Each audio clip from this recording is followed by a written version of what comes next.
इसमें थप्पड़ मारने की क्या बात है? क्या कह रहा है? थप्पड़ मारने की क्या बात है? अभी तो एक ही थप्पड़ मारा तुझे। अगर ज्यादा मुझसे जुबान लड़ाई ना, अपने पापा के गुंडे बुलवा के कुटवा दूंगी तुझे। बहू, ये तेरा पति है, तुझे इसके साथ ऐसा बर्ताव नहीं करना चाहिए। तू चुप रह बुढ़िया, नहीं तो एक आधा तेरे भी धर दूंगी। तुझे कितनी बार बोला है कि हम दोनों के बीच में मत बोला कर, जाहिल गवार कहीं की। प्रीति, तुम्हें मुझे जो कहना है वो कह लो, लेकिन मेरी माँ से कुछ मत कहा करो।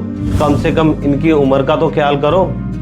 ऐसा है, इस बुढ़िया की ना उम्र का ही ख्याल कर रही हूँ, तभी तो इसको घर में रहने दे रही हूँ, नहीं तो अब तक ना इसको धक्के मार के निकाल चुकी होती। बहू, मैं तो इस घर में नौकरों की तरह रहती हूँ, पूरा घर का काम अकेली करती हूँ मैं। सुन बुढ़िया, तू ही करेगी इस घर के काम सारे अकेले, क्योंकि मैं तो तेरे साथ कोई काम वाम करने वाली हूँ नहीं। और तेरे ना इस कंगले बेटे की औकात ही नहीं है कि कोई नौकर रख सके। प्रीति, मैं इतना भी कम नहीं कमाता कि एक नौकर ना रख पाए, लेकिन मेरी सारी सैलरी तुम किटी पार्टियों में उड़ा देती हो।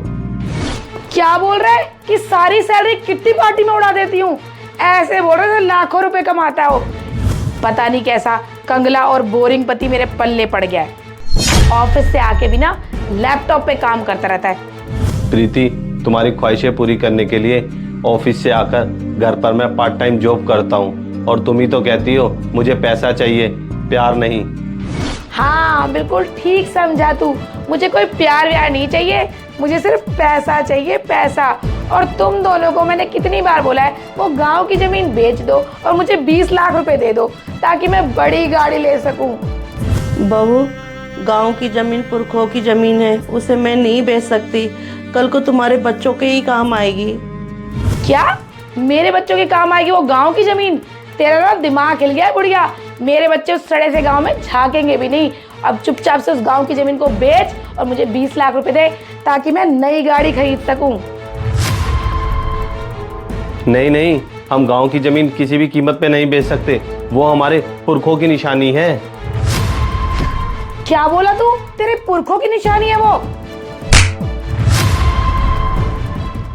तू है ही लातों का भूत, बातों से नहीं मानेगा तू। अपनी जिंदगी तो तू बसों में और मेट्रो में जा जाके सड़ा रहा है, कम से कम मुझे तो मेरी जिंदगी जीने दे। अब तुम दोनों कान खोल के मेरी एक बात सुन लो, अगर तुम दोनों ने वो गांव की जमीन बेचकर मुझे 20 लाख रुपए नहीं दिए ना, तो तुम्हें तो अच्छे से पता है कि मेरे पापा पॉलिटिशियन है, कितना रुतबा है उनका। कानून और पुलिस ना मेरे पापा की मुट्ठी में है। तुम दोनों माँ बेटों को ना दहेज के झूठे केस में फंसाकर जेल की हवा खिला दूंगी, हवा। बस अब बहुत हो गया है, जेल की हवा कौन खाएगा वो तो वक्त ही बताएगा। जेल में इन दोनों को नहीं, तुम जैसी औरतों को होना चाहिए। अच्छा, तो अब इनकी प्यारी बेटी भी आ गई। चलो कोई बात नहीं, अब दहेज की झूठी कंप्लेंट में तेरा भी नाम लिखवा दूंगी, फिर रहना तुम तीनों जेल के अंदर, वो भी बड़े प्यार से। क्योंकि हमारे देश के कानून में ना लड़की की सुनवाई है, लड़की जो बोल दे वही होता है। तुम्हें तो अच्छे से पता है मेरी बड़ी बहन के ससुराल वाले अभी तक जेल की हवा खा रहे हैं।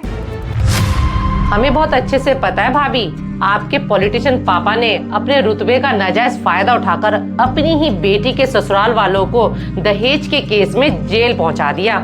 बेचारे बेगुनाह होकर भी अभी तक सजा काट रहे हैं, क्योंकि इन बेचारों के पास अपने आप को बेगुनाह साबित करने के लिए कोई सबूत ही नहीं थे। और भाभी जी, मैं आपको बता दूं, कानून ना सबूतों पे फैसला करता है।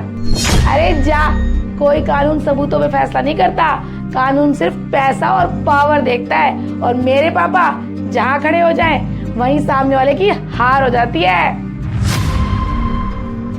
भाभी, आप यहीं पे मार खा गए हो। कभी भी ना सामने वाले को कमजोर नहीं समझना चाहिए, क्योंकि कभी कभी चींटी भी हाथी पर भारी पड़ जाती है।